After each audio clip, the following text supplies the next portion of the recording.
বাপে কান্দে মায়ে কান্দে কান্দে ছোট। বাসায় এসে দেখি বাসায় কারেন্ট নাই।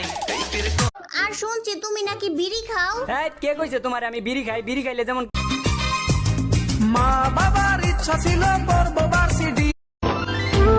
ওই টিকটকের কিউট কিউট মেয়েরা, তুমি কি আমার মায়ের হৃদয় বাজারে